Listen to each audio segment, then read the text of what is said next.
namin, may pagdadalaw ka, may 500.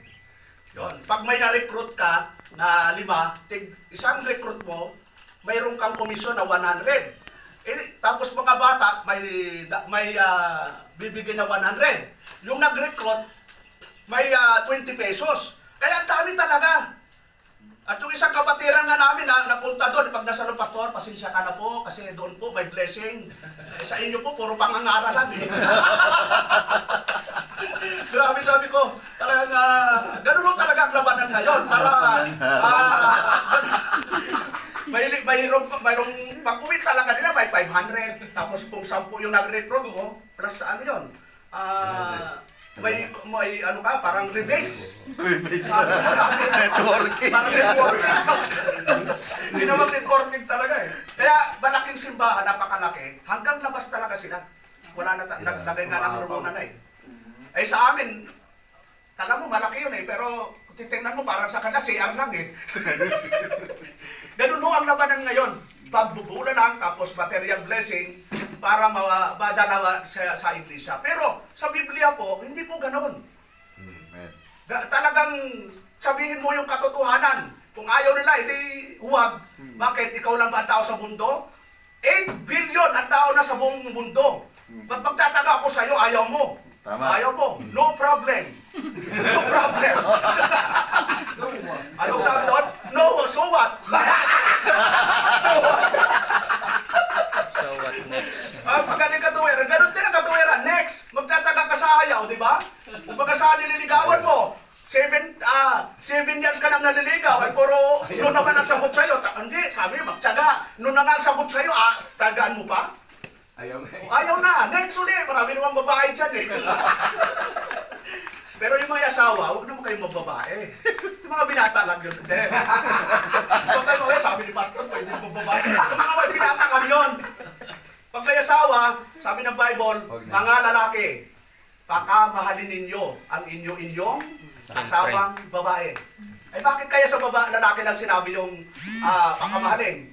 Kasi marami yung mod ang babae, mod 1, mod 2, mod 3, hanggang anong mod? Mod 10, pag mod 10, mag-ano ka muna, mag-bakasyon sa Boracay, mga 1 month. Pagbalik mo, wala nang mod dyan. Pamudmud. Pamudmud na lang. So, Acts 4:33, ito yung sinasabi natin kanina. Yung kanina, ano ba yung mga grace na binanggit kanina? Then, Steering grace. yun. Tapos isa pa. Multiplying grace. Ito, matinding grease po ito. Tatapunan yung grease nyo. Si Ate Grace. Si Ate Grace. Sabi doon, and with great power gave the apostle witness of the resurrection of the Lord Jesus and great grace. Yun, grabe. Anong verse mo yan? Yun. Acts 4:33. And great grace was upon them all. Grabe itong grace na ito. At pinatotohanan ng mga apostol na may dakilang kapangyarihan ang pagkabuhay na maguli ng Panginoong Jesus at dakilang biyaya ang sumasa kanilang lahat. Yun. Matinding biyaya ito. So, parehas lang naman biyaya yon. Iba lang yung unang words. Pero nagkakatugma naman sila. Baka magtampo si Elder Bene eh. Sharing grace. So, makita natin na yung dakilang biyaya ng Diyos ay pinairan niya before the foundation of the world. Ganon, pinili tayo ng Ama before the foundation of the world. Tanungin niyo sarili mo natin, karapat dapat ba akong piliin ng Diyos? Hindi talaga karapat dapat eh. So, isang biyaya po yun ng Diyos. Kaya pinairan niya yung dakilang biyaya niya na talagang sa kanyang pagiging makapangyarihan ay pumili siya. Yung sabi nga, nung binasa ni Elder Bim yung yung Revelation 5:9, nakaka-encourage eh. Bakit to? Tingnan po natin. Dagdagan lang natin Elder Bim. Sabi doon sa verse 9, and they sang a new song, saying, Thou art worthy to take the book and to open the seal thereof. For thou hast slain and hast redeemed us to God by the blood of every kindred. Yon, ano po yung every kindred? Yon. Sa bawat angkan, yon, at wika, at bayan, at bansa. Yon. Kaya, napakarami po. Kaya pag nagdun na po tayo sa tinatawag na General Assembly in Heaven, Doon na tayo magkita-kita. Luzon, Visayas, Mindanao, at yung 7 continents. Yun. Ano po yun yung 7 continents of the world? Asia, America. Yun. Ayun ang bahala ba? Hindi ba sa inyo na? Nalimutan ko na eh. Pero makita natin doon, sabi doon, angka, bawat angkan, wika at bayan at bansa. Ganon ka gadakila ang biyaya ng Diyos, mga kapatid. Hindi siya nag-specific sa Pilipino. Pasalamat tayo kung Pilipino lang talaga, no? Pero hindi. Siya ang masusunod eh. Siya ang masusunod, hindi tayo. Kasi gusto natin exclusive lang sa mga Pilipino. Kasi parang aping-aping na nga tayo, di ba? Aping-aping na sa height. Even aping-aping na sa ilong. Tingnan naman natin ang ilong natin. Kulay. Punta kayo sa Europa, Kulay. tapos tingnan mo, ang tanda, ang puti, ang tangos ang ilong. Pero pag tinanong mo yung salamin mo, ako ba yan? Iiwas ka pa sa salamin eh. Pero hindi yun ang kapatid. Ang Diyos po, sa kanyang pagpili, hindi siya tayo binigyan ng kondisyon. Yun po ang great grace ng Panginoon. Yun ang dakilang biyaya ng Diyos na sa dami-dami ng tao sa mundo, kung 8 billion ngayon, elder. 8 billion ang population ngayon. Buhay yun ha. Sa isang araw, ang namamatay, 150,000. Pero ilan ang nabubuhay? 300,000. Kaya hindi naman ang population, pataas ng pataas eh. Hindi naman pababa ng pababa ang population ng mundo. Kasi mas marami ang nabubuhay kaysa namamatay. Kasi kahit mag-gera ng gera, magtataka ka, yung population, palaki ng palaki. Kahit mag-gera ang China at saka Amerika, mababawasan kaya ang population in there? Mababawasan, pero baka mas marami pang nabubuhay. Kasi sa survey yan eh. Ibig sabihin mga kapatid, yung control ng Panginoon, especially sa pangpili ng tao, wala ko sa sino man, kundi sa Diyos na makapangyarihan sa lahat. So, tingnan po natin. Sabi doon, God's promise. Ito yung God's promise. Sa Psalms 12, verse 6 to 7. The words of the Lord are pure words, a silver tried in a furnace of earth, purified 7 times. Ang mga salita ng Panginoon ay mga dalisay na salita na gaya ng pilak na sinubok sa horno, sa lupa, na makapitong dinalisay. Verse 7, Thou shalt keep them, O Lord, Thou shalt preserve them from this generation forever. Iyong iingatan sila, O Panginoon. Iyong pakaingatan sila mula sa lahi nito, magpakailanman. So yung promise ng Panginoon. Kanino promise? Siyempre sa mga unang, ito, ang context nito, siyempre sa bayang Israel. So sa yung election kasi, may 3 bahagi ang eleksyon. Tawag na national election. Yon, 2028 po yun. Huwag kayong mawala sa botohan. Yung national election sa Bible, yung pagpili ng Diyos sa bayang Israel, bakit ho ang bayang Israel ang pinili? Tingnan nyo sa mapa. Katabi po ng halos ang nakapaligid dyan, ang lalaking bansa. Kalaban. Puro kalaban. Pero bakit yung bayang Israel ang pinili?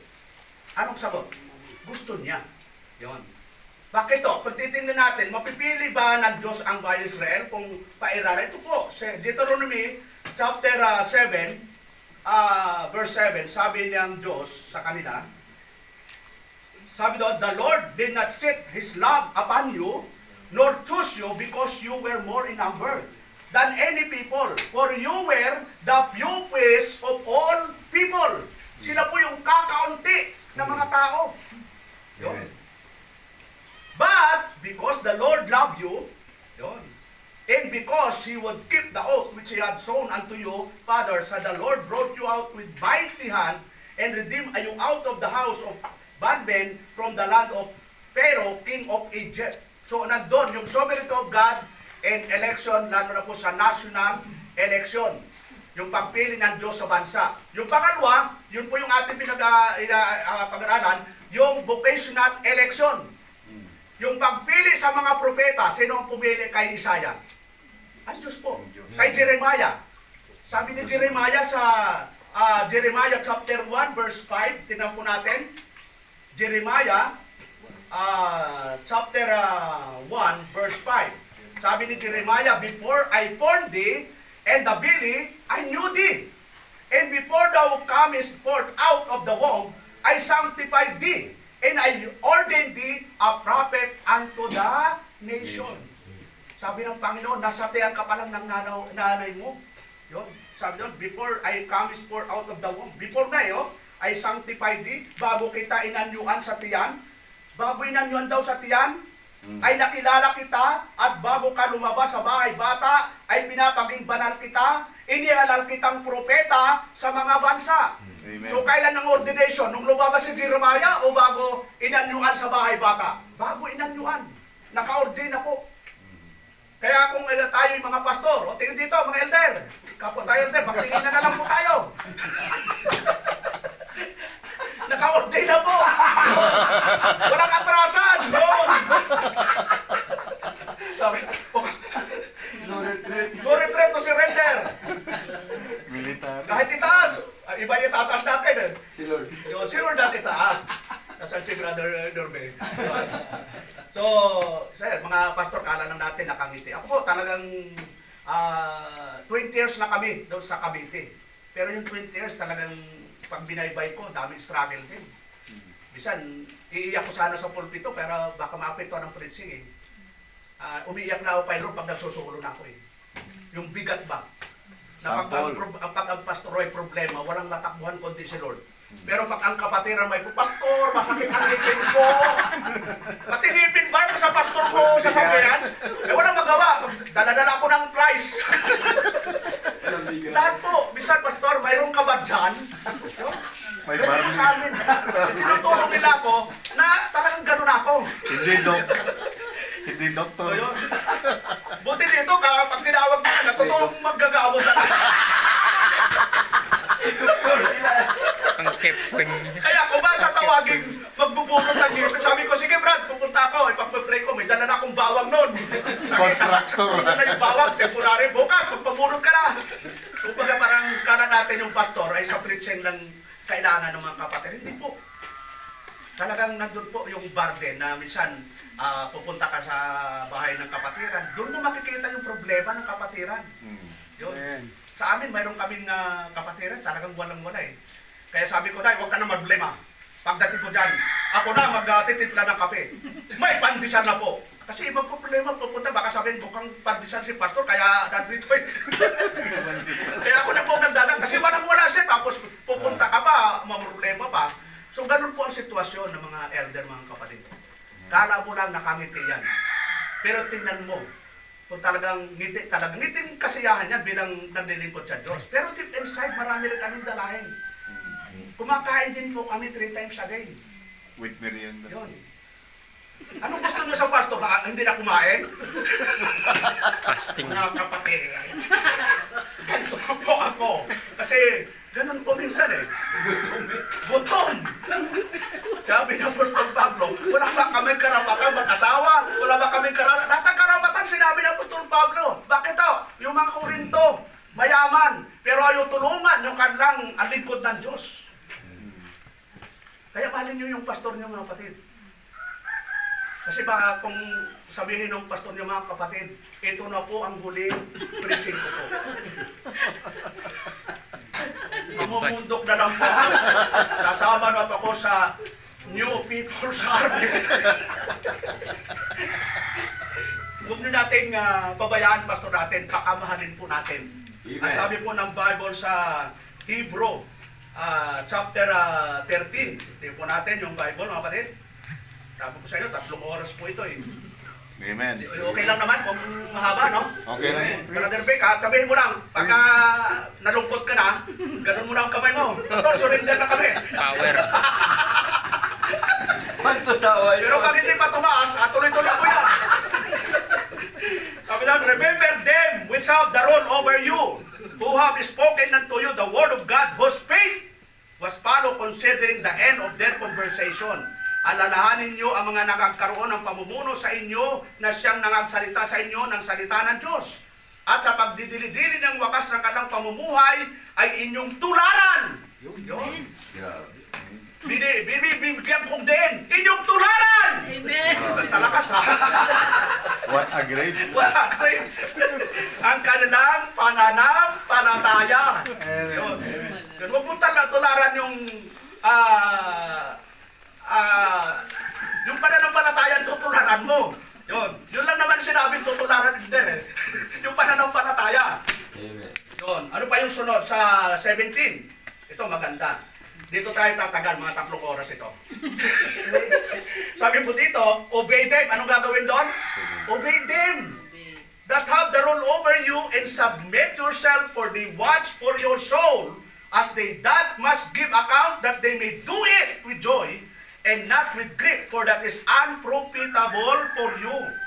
Magsitalima kayo sa namiminuno sa inyo at kayo'y pasakop sa kanila sapagat pawang nangagpupuyat dahil sa inyong mga kaluluwa na parang sila ang mga susulit upang ito'y gawin nilang may kagalakan. Amen. At huwag may habis sapagkat sa ganito'y di ninyo mapapakinabangan.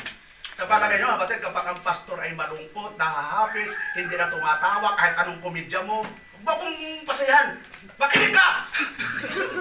Talaga wala na. Nahahapis na eh. Napipilitan na lang mag-preach. Bakit to? Sino may kagagawan?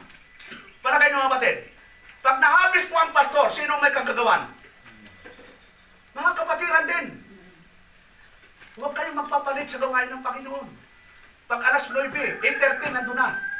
Para maabutan nyo ang opening. Yung iba, ang naabutan, closing eh.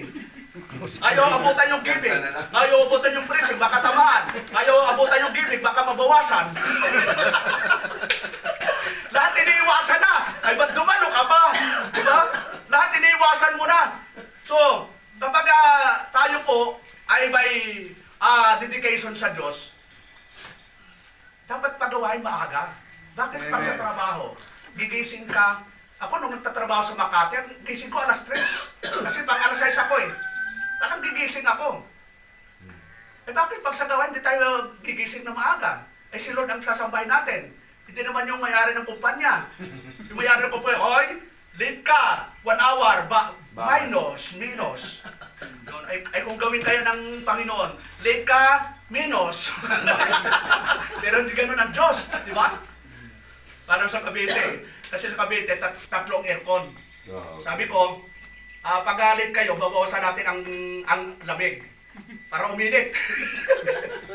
Pero ngayon, dalawa lang pinapaano namin kasi puno-puno na kami. Kaya napakainit din eh. Nung si Elder Bene ay nandun, siyempre malaki ang katawan. Uminit ang gusto din eh. Joke lang. Hindi naman titation dyan, sanay. Bawian mo na lang bukas der. Pero yun, totoo yun mga kapatid. Yung mga lingkod ng Diyos, pakamahalin natin. Kami ang ano lang mga kapatid, masaya kami kapag nakikita namin nakaupo ang mga kapatiran dyan. Amen. Dalawa lang naman ang obligasyon ng kapatiran eh. Dumalo at sumuporta. Saan kayo doon mga kapatid sa dalawa? Dalawa na nga lang yun. Mamimili lang kayo. Pero dalawa na talaga yun. Dumalo at sumuporta. At Ang tanong mga kapatid, mahirap ba yung dalawang yun? Dumalo at sumuporta?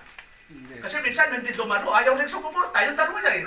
Kaya dapat talaga, nandun talaga sa gawain ng Panginoon. combine. Ngayon, kung naka-Google Meet, tulad sa amin, dami naka-join sa Google Meet. Kaya alam ni Sister yan eh. Sabihin ko sana kay Sister Emil, Sister, mag-aeroplano ka na, mag-ano ka na lang, mag-aeroplano.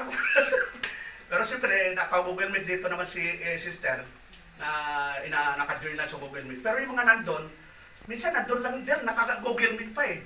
Ilang hakbang na lang sa church. Alam mo, siguro mga 5 minutes, pastor, mag-Google Meet ako. Sabi ko, ano ba naman ito? Parang ako ang, parang Nasasaktan. nanliliit ako, maliit lang ako, nanliliit pa ka ako eh. 5 hakbang na lang o ilang hakbang, mag-Google Meet ka pa. Alisin mo na nga Google Meet, kaya lang, paano naman yung malalayo, di ba? Minsan wala pa tayong Google Meet, di ko pinapadalan der eh. Ay, minsan nagtatanong, wala pa tayong Google Meet, Pastor? Eh, magsisinungaling naman ako kung wala. Kung mahirap po talaga, mag-pastor talagang ganun po ang senaryo. In 20 years, ano po kami ng 20 years ng Thanksgiving. Ang aming speaker ay si Elder Bini. Talagang Okay naman din. Walang nabawas. So, yun po, talagang senaryo po natin, talagang pakamahan natin ang lingkod ng Diyos. Siyempre, pag mahal natin ang Diyos, mamahalin din natin ang lingkod ng Panginoon. Sa kasiyahan ginagamit ng Diyos. So, sunod po, yung God's promise to Abraham. Sabi daw, now to Abraham and his seed were the promise made, he said not, and to seed of many, but as one, and to thy seed, which is Christ. So, ang Panginoon pala, nagsimula sa seed of Abraham. Yun, pababaybayin natin. Yun, so, tinanan lang natin. God has promised, as God has made wonderful promise to us. Yun, anong gusto niyong promise mamatid sa atin? Siyempre, pastor, yung blessing. Yun, tuwan-tuwa tayo doon, ano? Gusto natin lahat ng blessing. The resurrection of our bodies from the dead. Ito yung talagang promise ng Panginoon eh. Tingnan natin sa 1 Corinthians 6:14. And God had both raised up the Lord and will also raise us up us by His own power. Yon, sa kanyang kapangyarihan, bubuhayin tayong muli.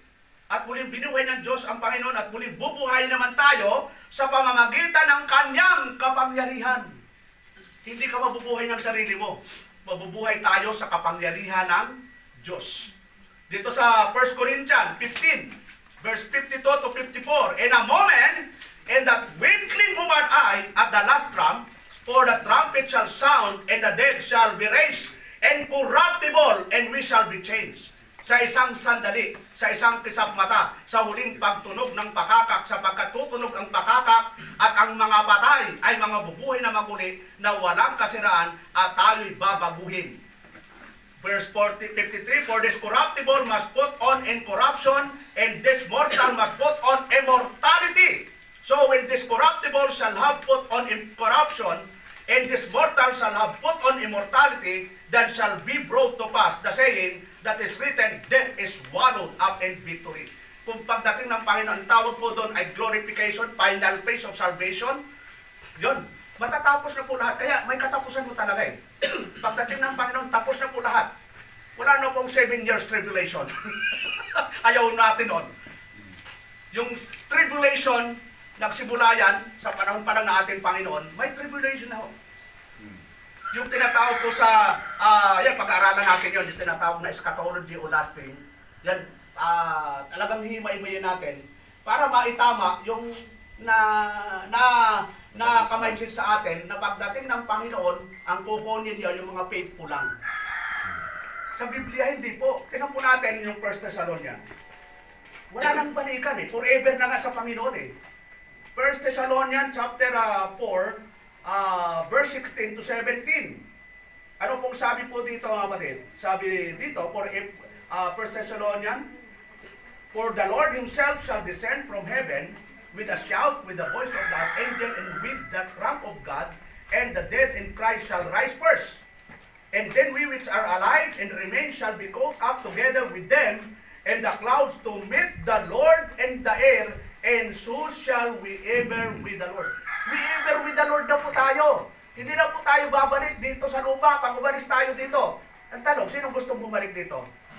Ako ayaw ko na pong bumalik. Kasi sabi ng Bible, we ever with the Lord. Tapos gusto mong bumalik. Kasi gusto mong maging, ano yun, tawag din, makikipaglaban ka pa, di ba? Kasama ng, ng Panginoon. Wala na po yun. Ang tawag doon din, yung kinachop-chop lang kasi ng mga Armenian, yung eschatology. Lalo na yung 7 years, yon, may 7 years tribulation. So, yan, mapapag-aralan natin. Unti-unti lang. Pero ang totoo nun, pag dumating ang Panginoon, lahat po ng pinili ng Ama ay kukunin niya at sabi ng Bible, tayo ay mapapakas sa Panginoon, magpasawalang hanggan. So wala nang balikan po yun. Ayaw po, kung gusto niyong bumalik dito, ayaw ko na po. Sunod po, to provide for our natural necessities. Yun. Yung power ng Panginoon. Yun, naikwento namin ni Elder Benny kanina. Hindi namin inakala na mawawala yung cellphone ko mga kapatid. Kasi isang cellphone lang yun. Kahit sira yun. Mahal na mahal ko yun. Hindi yung pagmamahal na katulad ng sa Diyos, pagmamahal sa asawa. Mahal ko yun dahil gamit ko yun eh. Pero, hindi ko akalain mawawala. Pero sa gabi na ibalik din. Pero yung providensya ng Diyos. Yung isa, naging 3. Oh, nadagdagan. Kaya tawag doon multiply. Multiplying grace. Multiplying grace. So sabi ko, totoo talaga yung sabi ng Elder Ben, di ba? Multiplying grace eh. So, yung mga hindi mo inaasahan na pangyayari, na yun ay providensya ng Diyos. Ngayon, yung pagpapagawa namin ng bahay sa bahan, dati tumutulong yun mga kapatid habang nagsiservice kami, yung mga lalaki nagsasahod ng timba. Habang ako'y nag-preach, nilalakasan ko, wala namang mic sa amin eh. Kasi pag hindi man lalakasan mo, ang lakas ng ulan, eh yung nasa ulit, hindi na marinig. Pero biyaya ng Diyos mga kapatid. Sabi ni Elder Benny, paano namin may papabuhay yung ganitong bahay sa amin? Sabi ko, magsimula ka. Kasi pag walang simula, wala kang matatapos. Parang dito mga kapatid, nung unang punta namin dito, Kawayan. nag-pray lang kami. Yun. Parang, ano tawag doon? Groundbreaking. Yun. Pero ngayon, ito na po. Amen.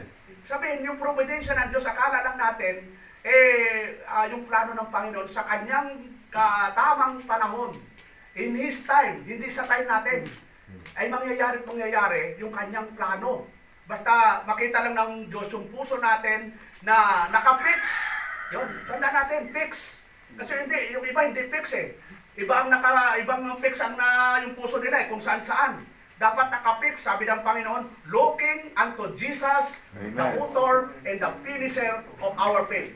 Pag Amen. sa Panginoon ka tumingin, kahit anong may struggle mga kapatid, hindi ka talaga makikita na madidismaya.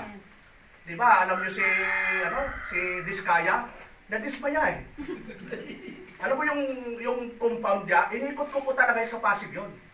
Ganong, ang laki talaga ng compound ng mga Diskaya family. Yung parang Belmont, ang laki ng Belmont. Pero may Diskaya lang yun. Pero nadismaya. So tayo walang ganun mga kapatid. Kasi nga, yung great grace ng Panginoon, binigay na ng Panginoon sa atin eh. Pagkapili before the foundation of the world, legal phase, natubos tayo ng dugo ng Panginoon, na born again tayo through the power of the Holy Spirit. In the final phase, magkikita-kita tayo. Dito, taon na tayo magkikita-kita eh. Di ba? At bukas, gabi, uwi na si Elder Ben. Ako, di ko pa alam kung kailan ko uwi eh. Baka isang taon ako dito eh. Di natin alam, di ba? Ang importante natin, may pag-asa tayo, in the final phase, hindi na tayo maghihiwa-hiwalay. Amen. Di ba masakit yung naghihiwalay? Masakit. Pero, dito lang sa lupa yon. Pero sa langit, forever and ever na tayo magkakasama. Hindi na natin ang buhay dito. Yun. Yung mga problema lang yan. Di ba, Delbele? Sabi ng Diyos eh, casting. Ano yung casting? All your cares upon Him. Pwedeng magsabi ka sa kapwa-pastor o kapwa-kapatiran, pero it's very limited elder eh. Pero sa Diyos, casting all your cares upon Him, and He cared for you. Amen. Sabi ng Panginoon, come unto me.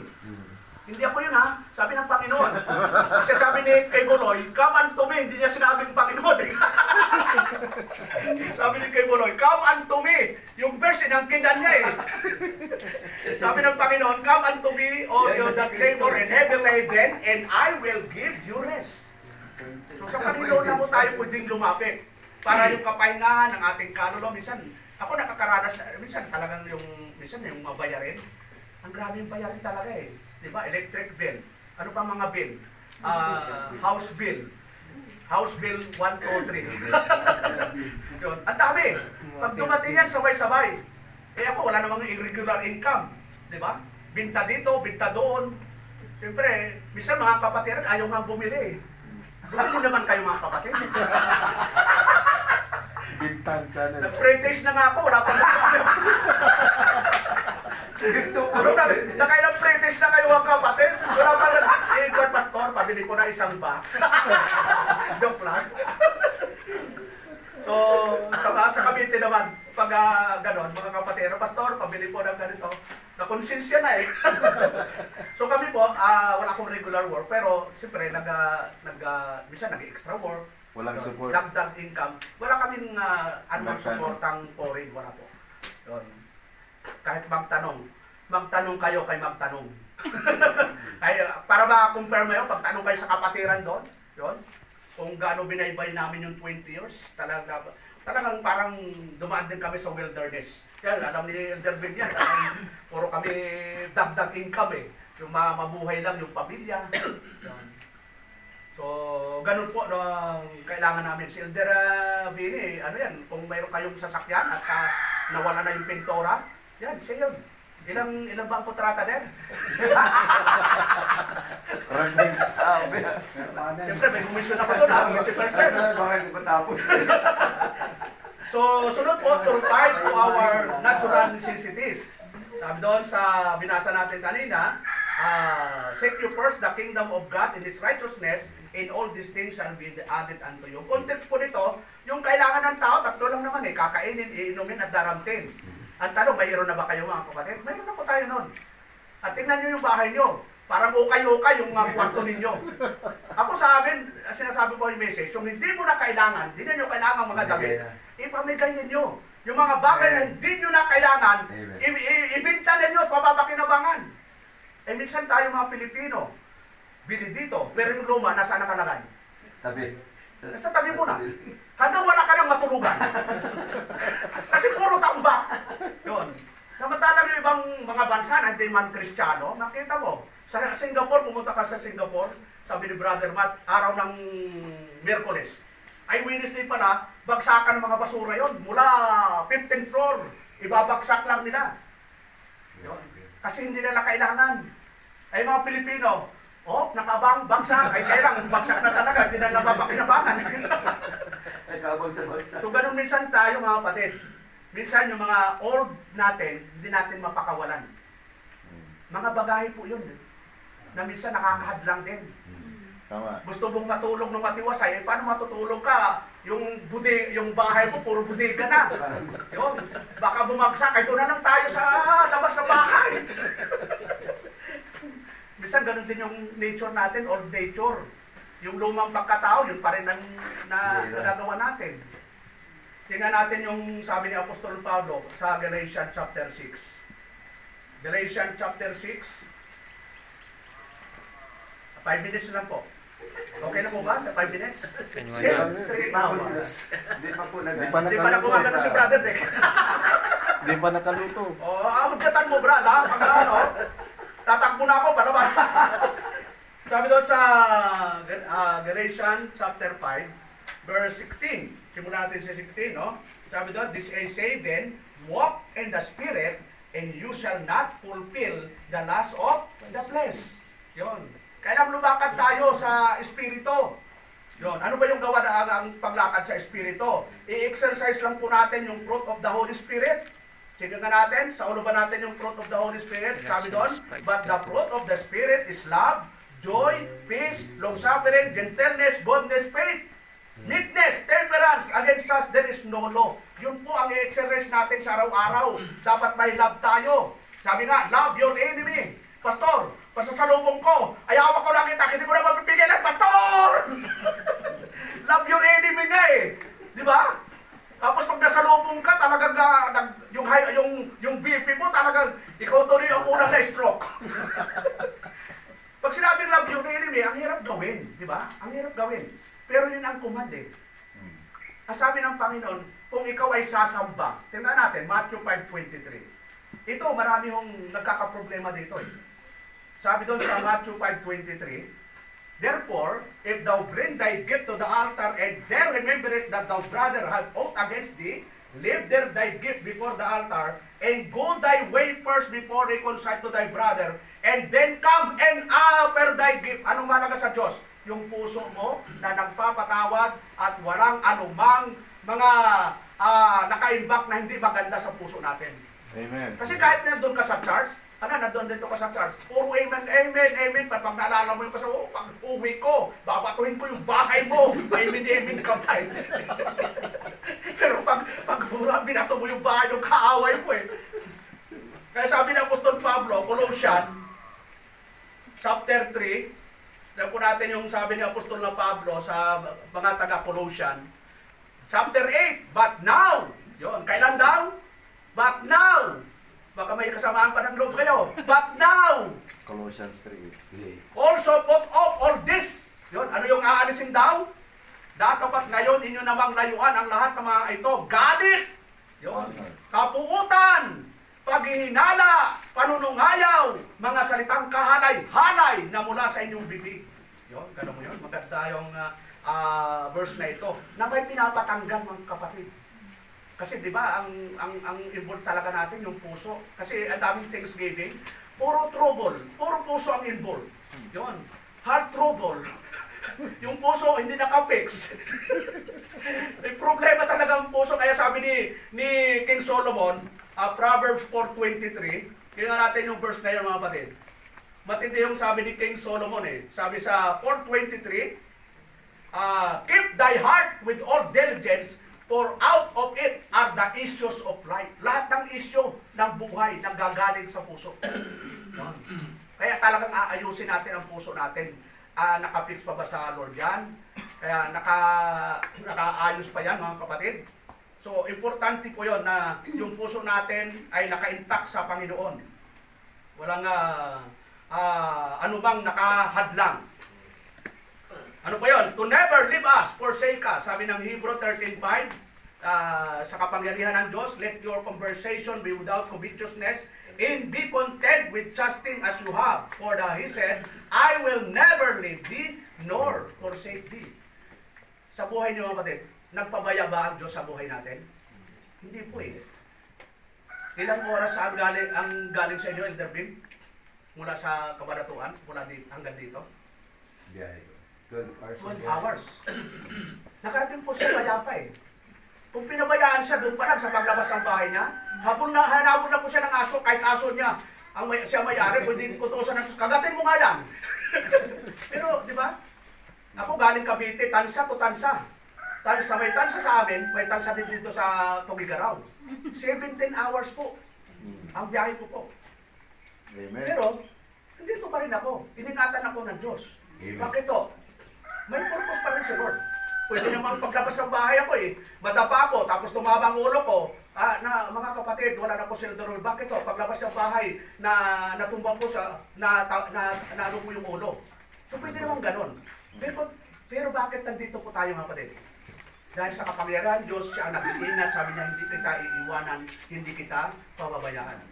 So hanggat buhay ka, may purpose si Lord. Ba't nabuhay ka pa? Kaya huwag natin sayangin yung buhay na ipinagkakalog sa atin ng Diyos. Sa araw-araw, pagkagising mo pa lang, thank you Lord, salamat Lord. Amen. Dahil marami akong natulog, di na nagising. Yun. Kahit hindi nakatulog, nagigising pa rin nila. Yun ang maganda. Kasi wala nang gigising yun, kasi gising na talaga eh. So, mapala doon tayo kapatid. Dahil nakikita po natin yung progresibo ng iglesyang ito, di ba? Dati, nakita ko lang sa picture nung huling ni Eldet, talagang puro damo eh. Yun, ibang damo ang nandito noon. Yung natikban nyo, coffee with barley, damo din yun. Pero may vitamina po yun. Pero nakita kong damo dito, pinagtatagas, sinapon doon eh. Parang nung promote ka naman. May commercial pa eh. So, Romans 8:34, yung malapit na po tayo. Who is that to condemn it? It is Christ that died, that is risen again. Was even at the right hand of God, also maketh intercession for us. Yun, ito yung tinatawag na nag-i-intercede sa atin. Sabi doon, sino ang hahatol? Si Kristo Jesus na namatay. Oo, yaong nabuhay na maguli sa mga patay na siyang nasa kanan ng Diyos, na siya namang namamagitan dahil sa atin. Kaya tawag sa kanya, the mediator between God and man. Yun, kasi pag medyo may galit-galit, dapat may mediator eh. Yun, kaya may judge eh. Oh, ikaw, anong ano mo? Ganito attorney, ito attorney, parang attorney. Pero sino maghuling magja-judge? Yung mag-aton? Yung judge. Yun. At si Kristo po yun, ang ating mediator. Siya yung ating tagapamagitan sa Ama at sa atin. To never withdraw His love for us. Ayun, ito po, maganda po. Romans 8:35 hanggang 39, who shall separate us from the love of Christ, shall tribulation. Ayun, ito.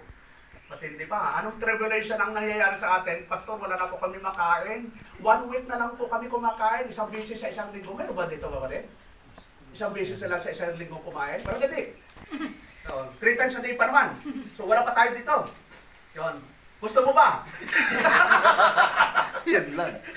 Sabi doon, who shall separate us from the love of Christ and tribulation, distress, persecution, or famine, or nakedness, or peril, or sword. Nay, in all these things we are more than conquerors through Him that love us. For I am persuaded that neither death, nor life, nor angels, nor principalities, nor powers, nor things present, nor things to come. Sabi doon sa 39, nor height, nor depth, nor any other creature shall be able to separate us from the love of God which is in Christ Jesus our Lord. Yun. Walang pwedeng maghiwalay sa atin sa Diyos, mga kapatid. Yun, kahit lumipat ka pa ng ibang iglesia, pagdating ng final, tayo pa rin magkita. Kaya lang hindi mo mai-enjoy yung tamang paglilingkod. Hindi mo mai-enjoy yung totoong iglesia. Ang tawag sa iyo ay parang, ang tawag doon, yung nakiki-church ka lang pero walang enjoyment. Ako nung napa sa Pentecostal kami, ang daming tanong namin eh. Nag-Pentecostal, yung pangalan ng church namin, Lord Jesus Christ, Disciple, Church of God. Yun. Ang haba. Para sakop lahat. Tapos nagkanyari, nag-reform kami. Ang nakalagay, Reformed Baptist Church of God. Tapos ngayon, Primitive Baptist Cavite Church of God. Di ko alam kung may kasunod pa yon. Pero ang nakita ko in 20 years, wala na. Wala na akong maatrasan. Pag umatras, baka bangin na. Ibig sabihin, hindi tayo nakakulong sa pag-aaral. Sabi nga ni Paul kay Timoteo, study to show thyself approved unto God. Kanino dapat maging approved? Sa Diyos. Ang tao, minsan sa iyo, ako nga sa Cavite, ang daming gusto akong ipatanggal eh. Nasaan ang lisensya mo? Nabiging pastor. Pari pa yun der. Kasi nagpaalam sa akin na gagamitin sa politika yung simbahan. Sabi ko, hindi pwede, hindi kami nagpapagamit ng mga politiko sa bahay-sambahan. Ay, inisyuhan ako. Ipapasaraw na yung bahay-sambahan. Pari yun. So, inintay ko nga, wala naman eh. Sabi ko, bakit mo ipapasay? Ikaw ba yung may-ari nito? Ang Diyos ang may-ari ng gawain ng